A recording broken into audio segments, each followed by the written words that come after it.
A video to show you how to change the thermostatic cartridge on this shower, a diverter valve and a quarter turn ceramic flow valve. This is the thermostatic valve that we're going to change. This is the diverter valve that we are going to change. This does 2 channels, and this is the quarter turn flow valve. First of all, we need to isolate the water. I've done this, and now I have opened all of the outlets just to make sure that no water is coming out, so we are now free to work on this shower. The next thing we need to do is take off the handles via a grub screw, an Allen key,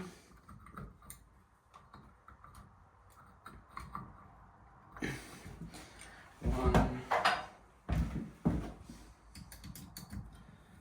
2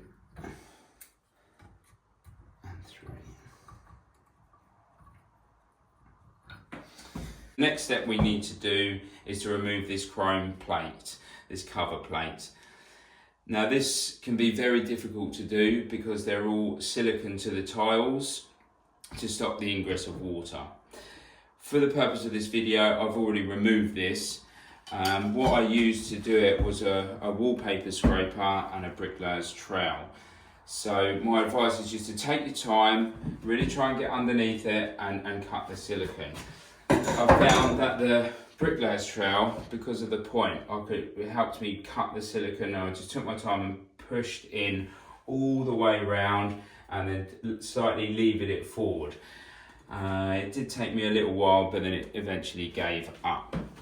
So once removed, it will expose the shower valve behind. The next thing we want to do is to remove these spline adapters. One, as we will need to reuse these.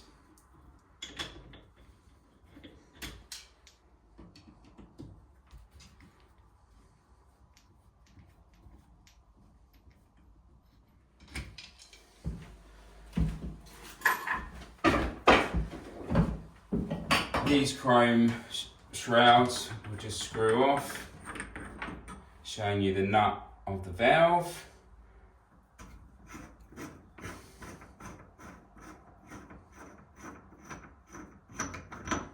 And the middle one on the thermostat just pulls forward. Now that the plate is removed and the chrome shrouds are removed, we can now see the quarter turn flow cartridge, thermostatic cartridge and the diverter valve. We need to remove all 3 of these now and replace. We're going to start off with the quarter turn flow valve. This nut here is recessed slightly, so to get a good purchase on it with a spanner, we're kind of hindered on this tile here. So I recommend using a box spanner to get on the nut properly, or a pass-through socket set. This is a Crescent pass-through socket set, really good bit of kit, and that will allow you to go right down to the nut. The stem comes through as it's a pass-through set to give you good purchase on the valve. When removing these valves, there's always water that's going to come out of the valve, residual water that's left in there. So I try and stick something, a rag in there, try and prevent it going behind the wall. So now I've got something in there, I'm free to remove this valve.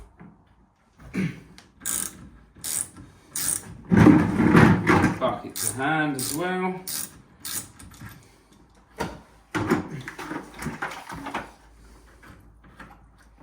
And there's the water coming out. Hopefully that will stop, which it has, showing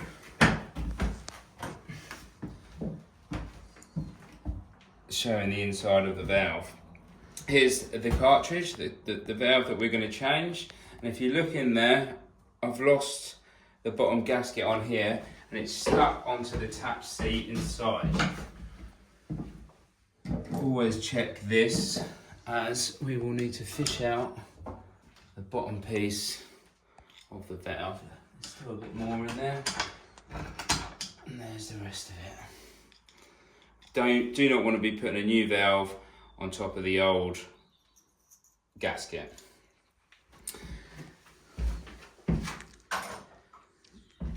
Get your new valve and repeat the process in reverse, sorry.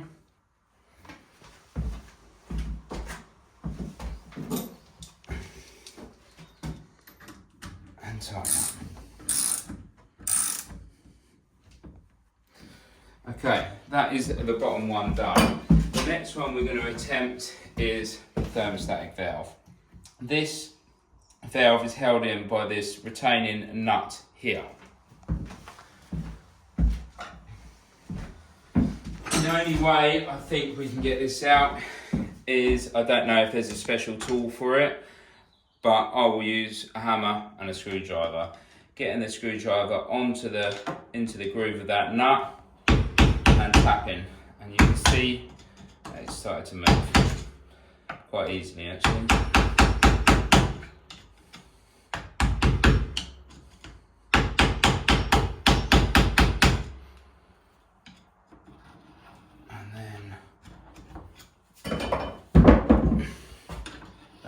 Should come out.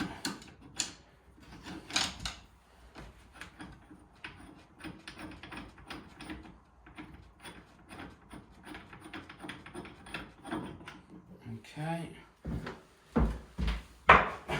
Once the retaining nut is removed, we just need to pull forward. So we're probably going to have a bit of water here as well. Some of these are really stuck in as well. Haven't had this out before. Pair of grips on it.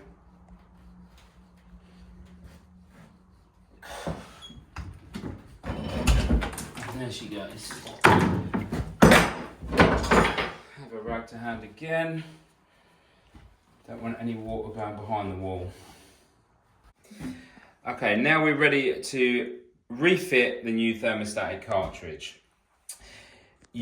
On this cartridge here, if you can see, there is a lug here, a small lug on the outside of this circle here. Can you see that on the video? And then inside here, there is a space for that lug inside here. Can you see that in there? And there's also a lug on this side. This lug needs to go onto the left-hand side. On this cartridge, you've got two chambers here. This is the cold water one. Okay, there's a hole there where the cold water comes through. This is the hot water side, and then the mixed water comes out the end. So I'm looking inside here. I can see that this is going to cover this bottom one here, this the top, and that the back, with the lug going into this side. So I've silicone greased these O-rings here. Make sure you do that. It will help for ease of fitting the new valve. And push in and make sure that lug is into that cutout, which it is there. And push in. Once that is in, then the valve cannot spin anywhere because of that lug. And then refit this concealing nut. The only way I can tighten this is the same way as I got it out.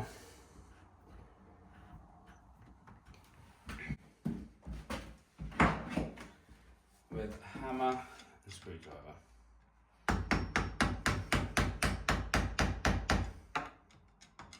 Just till it starts to get tight.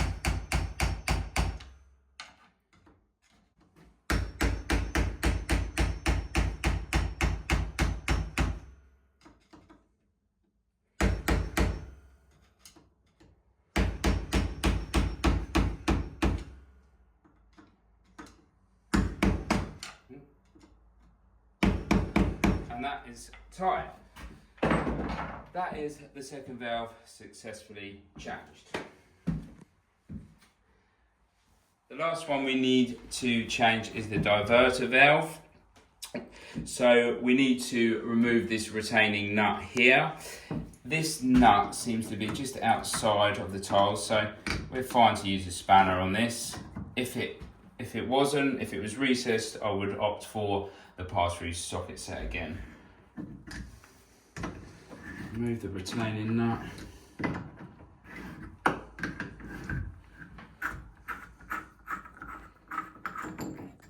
And you can see the diverter valve. Now the retaining nut is removed, we just need to pull it out. A bit of water's come from the head there.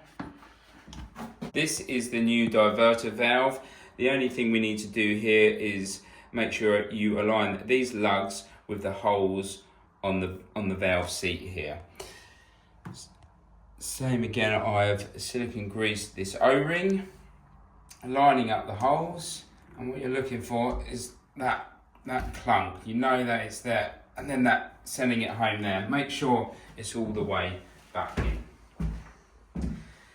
Then replace the retaining nut.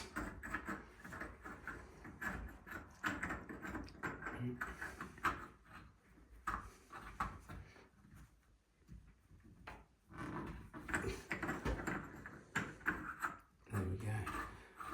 And tighten up.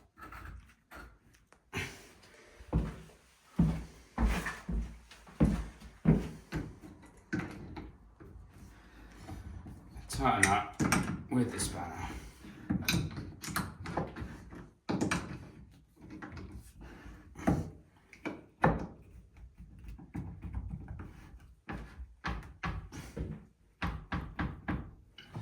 Okay, and that is the 3 valves fitted.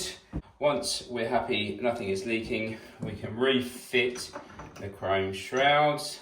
This one goes on the top.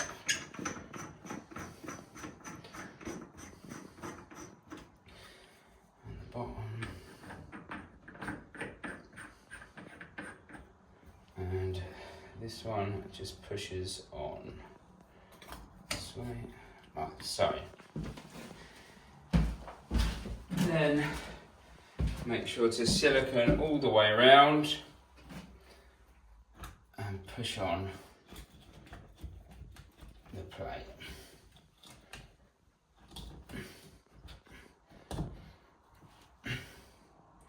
Now we need to refit the spline adapters. The top one and the bottom one doesn't really matter where they go. They've got this stopping lug on them. On the top and the bottom one, it doesn't matter where they go. So we can refit them.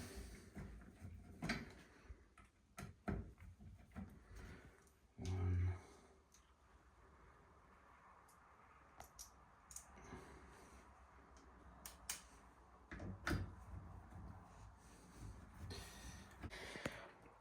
Now we need to fit the spline adapter on the thermostatic cartridge. This lug here needs to stop against this lug here at the right position to prevent anyone burning themselves. A comfortable showering temperature is 38 degrees. So what I have done using a digital thermometer is run the shower, put the probe in the water and got the water to 38 degrees. Now I'm going to refit this spline adapter with this lug against the stopper here, preventing anyone from turning it hotter so no one can burn themselves. This is the range of motion there. When it comes all the way back to cold here, it stops and stops here at 38 degrees. For people that want hotter showers, you can simply adjust this, either turn it a bit more clockwise and then turn it back. That will get you hotter, but we need to bear in mind what people are in the house and we want to stop anyone burning themselves. Once that is aligned correctly, tighten up, then we can refit the handles and the job is complete.